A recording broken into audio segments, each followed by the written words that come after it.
2026 current affairs set 19 2026 WSIS ಪ್ರೈಸ್ನಲ್ಲಿ ಭಾರತ ಯಾವ ಯೋಜನೆ ಪ್ರಶಸ್ತಿ ಪಡೆದಿತು? ಸಮೃದ್ಧಿ ಗ್ರಾಮ್ ಯೋಜನೆ ಯಾವ ಸಂಸ್ಥೆಯ ಫ್ಲ್ಯಾಗ್ಶಿಪ್ ಪ್ರಾಜೆಕ್ಟ್ ಆಗಿದೆ? Department of telecommunications. Samriddhi Gram ಯೋಜನೆಯು ಯಾವ ಆ್ಯಕ್ಷನ್ ಲೈನ್ನಲ್ಲಿ WSIS ಪ್ರೈಸ್ 2026 ಗೆದ್ದಿತು? C6 enabling environment. Samriddhi Grama ಯೋಜನೆಯು ಯಾವ ಜಾಲದ ಮೇಲೆ ನಿರ್ಮಿಸಲಾಗಿದೆ? ಭಾರತ್ ನೆಟ್. ಸಮೃದ್ಧಿ ಗ್ರಾಮ ಯೋಜನೆಯಡಿ ಗ್ರಾಮೀಣ ಪ್ರದೇಶದಲ್ಲಿ ಯಾವ ಸೇವೆಗಳನ್ನು ಒದಗಿಸಲಾಗುತ್ತದೆ? ಮೇಲಿನ ಎಲ್ಲವೂ ಅಂದರೆ ಆರೋಗ್ಯ ಸೇವೆ, ಡಿಜಿಟಲ್ ತರಗತಿಗಳು, ಹಣಕಾಸು ಸೇವೆಗಳು ಮತ್ತು ಗವರ್ನೆನ್ಸ್. 2026 CCRAS ಆರಂಭಿಸಿದ ಪ್ರಯತ್ನ ಕಾರ್ಯಕ್ರಮದ ಪ್ರಮುಖ ಉದ್ದೇಶವೇನು? ಆಯುರ್ವೇದ ಸಂಶೋಧಕರು ವೈಜ್ಞಾನಿಕ ಬರವಣಿಗೆ ಕೌಶಲ್ಯ ಅಭಿವೃದ್ಧಿ. CCRASನ ಪೂರ್ಣ ರೂಪ ಯಾವುದು? Central council for research in Ayurvedic sciences. ಪ್ರಯತ್ನ 2026-27 ಮುಖ್ಯವಾಗಿ ಯಾರಿಗಾಗಿ? ಯುವ ಆಯುರ್ವೇದ ಸಂಶೋಧಕರು. 2026ರಲ್ಲಿ ಕರ್ನಾಟಕದ ಮೊದಲ ಕಾಂಬಿನೇಟರ್ ಸ್ಟಾರ್ಟಪ್ ಎಕ್ಸಲರೇಷನ್ ಪ್ರೋಗ್ರಾಮ್ ಅನ್ನು ಯಾವ ಸಂಸ್ಥೆ ಮುನ್ನಡೆಸುತ್ತಿದೆ? ಟೈಮ್ ಮಂಗಳೂರು. ಕಾಂಬಿನೇಟರ್ ಕಾರ್ಯಕ್ರಮ ಯಾವ ಕರ್ನಾಟಕ ಸರ್ಕಾರ ಯೋಜನೆಗಳೊಂದಿಗೆ ಸಂಬಂಧಿಸಿದೆ? Beyond Bengaluru mission leap. Combinator ಮುಖ್ಯವಾಗಿ ಯಾವ ಪ್ರದೇಶದ ಸ್ಟಾರ್ಟಪ್ಗಳನ್ನು ಗುರಿಯಾಗಿಸಿಕೊಂಡಿದೆ? ಉಡುಪಿ, ಮಂಗಳೂರು ಮತ್ತು ಕರಾವಳಿ ಕರ್ನಾಟಕ. 2026ರಿಂದ 30 ಶೈಕ್ಷಣಿಕ ಬ್ಯಾಚ್ಗಳಲ್ಲಿ NITK ಸೂರತ್ಕಲ್ಗೆ ಎಷ್ಟು BTech ವಿದ್ಯಾರ್ಥಿಗಳು ಸೇರ್ಪಡೆಯಾದರು? 1066. NITK 2026ರಿಂದ 30 ಬ್ಯಾಚ್ನಲ್ಲಿ ಮಹಿಳಾ ವಿದ್ಯಾರ್ಥಿಗಳ ಸಂಖ್ಯೆ ಎಷ್ಟು? 232. NITK ಸುರತ್ಕಲ್ನ 2026ರಿಂದ 30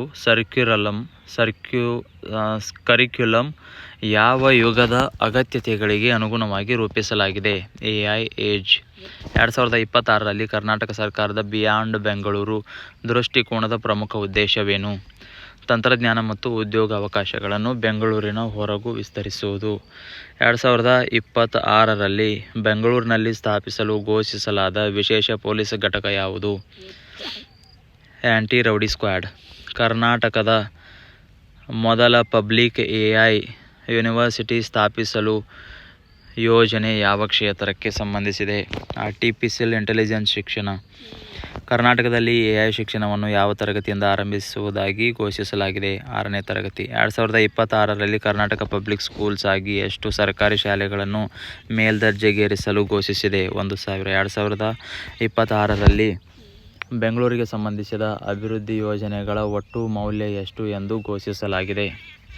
1.56 ಲಕ್ಷ ಕೋಟಿ. 2026ರಲ್ಲಿ ಇಂಡಿಯಾ ಅರ್ಮೇನಿಯಾ ಯಾವ ಕ್ಷೇತ್ರಕ್ಕೆ ಸಹಕಾರ ಬಲಪಡಿಸಲು MOUಗೆ ಸಹಿ ಹಾಕುವುದು? ರಕ್ಷಣಾ ಕ್ಷೇತ್ರ. 2026ರಲ್ಲಿ IFSCA ಯಾವ ನಗರದಲ್ಲಿರುವ ಸಂಸ್ಥೆಗೆ ಇನ್ವೆಸ್ಟ್ಮೆಂಟ್ ಬ್ಯಾಂಕಿಂಗ್ ಲೈಸೆನ್ಸ್ ನೀಡಿತು? Gift city. 2026ರಲ್ಲಿ ಯೆಸ್ ಬ್ಯಾಂಕ್ ಆರಂಭಿಸಿದ ಯೆಸ್ ಏಜೆನ್ಸ್ ಯಾವ ರೀತಿಯ ಉತ್ಪನ್ನ?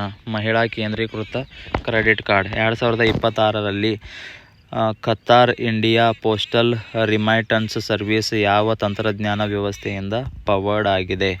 UPI. 2026ರ PMIS ಇಂಡಸ್ಟ್ರಿ ಅವಾರ್ಡ್ಸ್ನಲ್ಲಿ ಓವರಾಲ್ ಚಾಂಪಿಯನ್ ಆಗಿ ಯಾವ ಕಂಪನಿ ಆಯ್ಕೆಯಾಯಿತು? ಮಹೀಂದ್ರಾ ಆ್ಯಂಡ್ ಮಹೀಂದ್ರಾ ಅಂತ. Samriddhi Grama WSIS prizes 2026.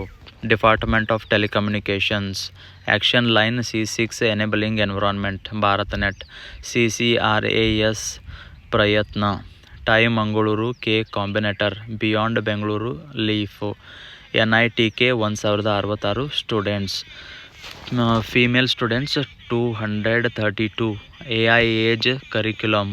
Bengaluru anti rowdy squad. First public AI university. AI education class 6 1000 Karnataka public schools. Bengaluru projects 1.56 lakh crore. India Armenia defence MOU. IFSCA licence gift city. ಏಜೆನ್ಸ್ women focused credit card. Qatar India remittance UPI. PMIS overall champion Mahindra and Mahindra.